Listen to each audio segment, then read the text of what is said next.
Larry Bird was one of the greatest players to ever pick up a basketball.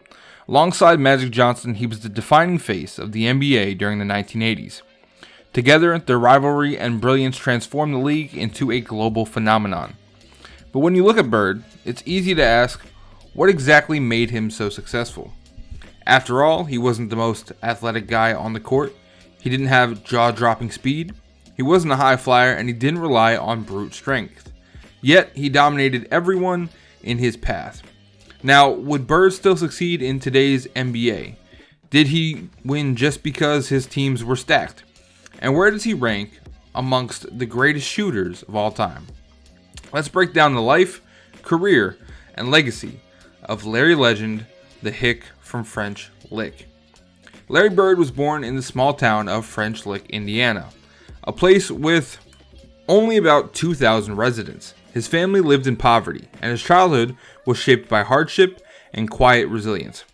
Bird was naturally introverted. He didn't speak much, but when he picked up a basketball, he found his true voice. Larry's father was a Korean War veteran who struggled with alcoholism and later tragically took his own life. That pain stayed with Bird forever.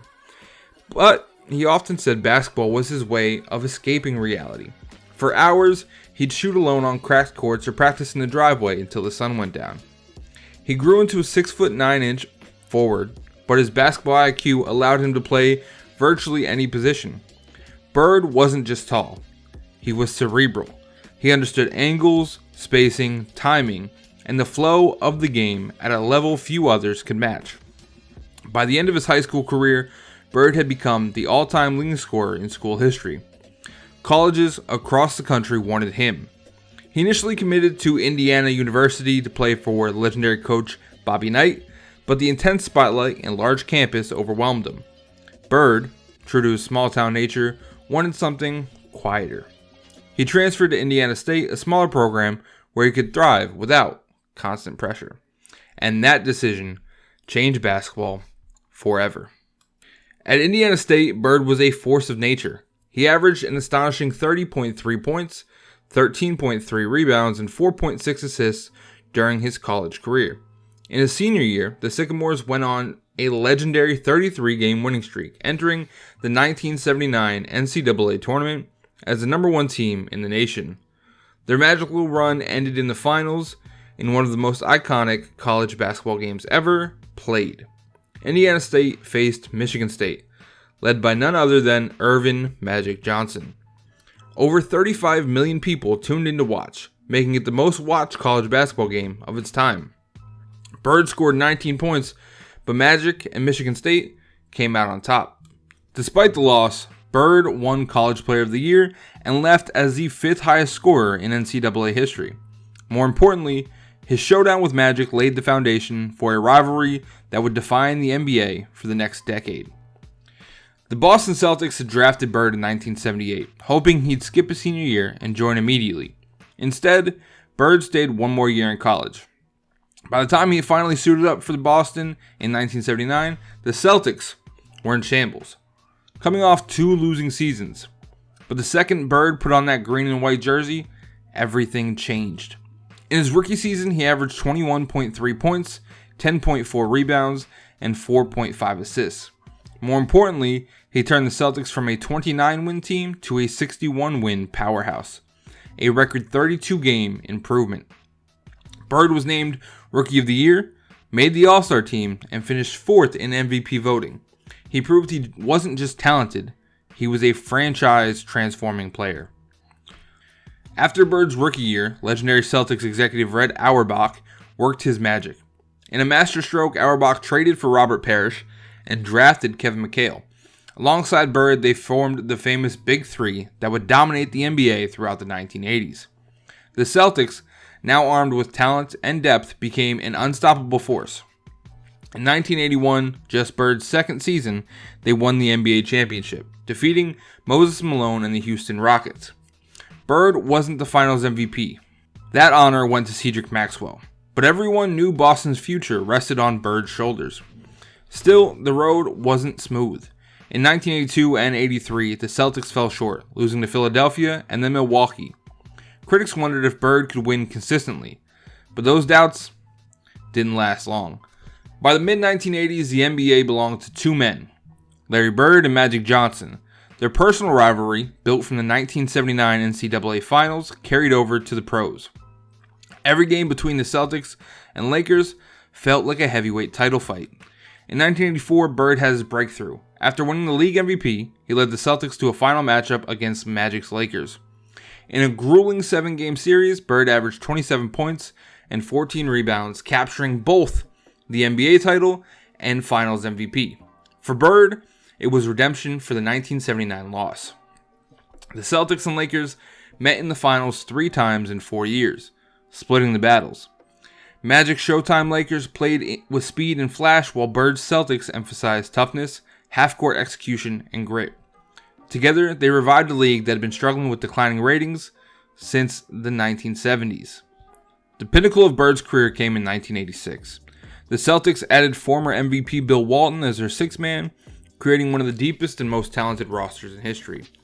Boston finished the regular season 67-15, including an astonishing 15-1 record at home, a record that still stands today.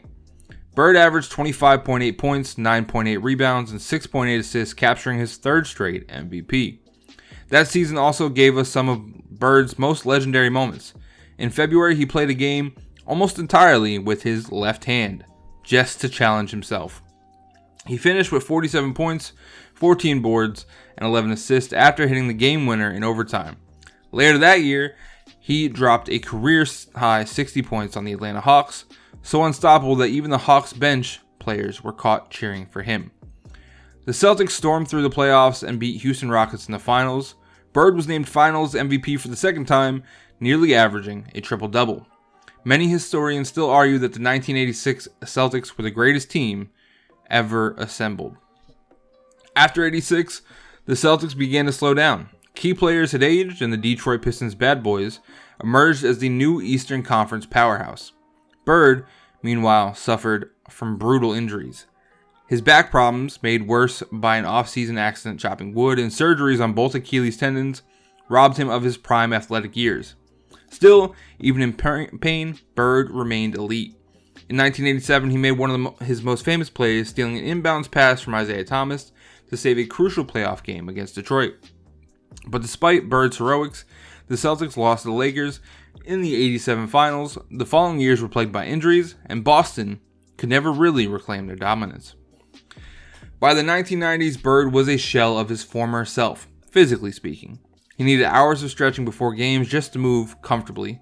Still, he continued producing all-star numbers and delivered iconic performances, like returning after a concussion in the '91 playoffs to lead Boston to victory. In '92, Bird got one last moment in the spotlight, playing along Magic Johnson and Michael Jordan on the Dream Team. Though his body was failing him, Bird's presence symbolized the bridge between basketball's past and future.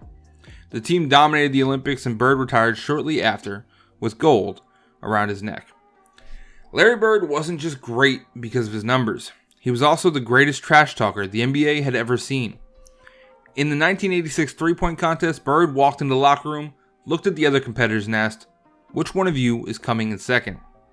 He then went out, shot without removing his warm-up jacket, and won.